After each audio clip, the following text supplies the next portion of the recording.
panlakad, pampasyal, pang mall, ayan. So, pakagandang suot nito, tagla. Tapos yung tela niya sa loob, ganito siya, guys. O, di ba? Ang ganda ng tela nito sa loob.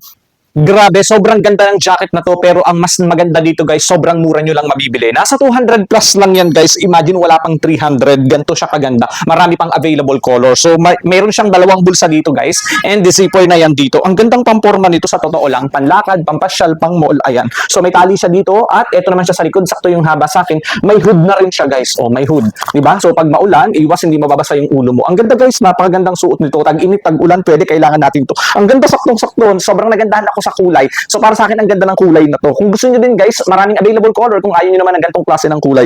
'Di ba? Ang gandang suot, ang gandang pamporma ng ganitong klase ng sweater o jacket. Kung gusto niyo guys, go check out niyo na rin. Sobrang ganda nito. Oh, sulit kayo. Ang laki ng matitipid niyo kaysa bumili kayo ng tig 300 pataas. Pero ito 200 plus lang. Sobrang mura, sulit na sulit kayo.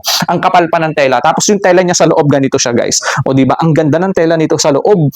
Malambot siya guys ha, hindi siya matalas sa balat. Pati dito sa labas. Makapal siya guys, sakto yung kapal nito. 'Di ba? Kung gusto niyo guys, go check out nyo na rin. Sobrang mura. Sulit na sulit kayo dito. So, ito sa likod guys ha. Tapos may hood yan. May tali pa dito. Sobrang ganda. Sulit na sulit kayo. Ang laki ng matitipid nyo dito.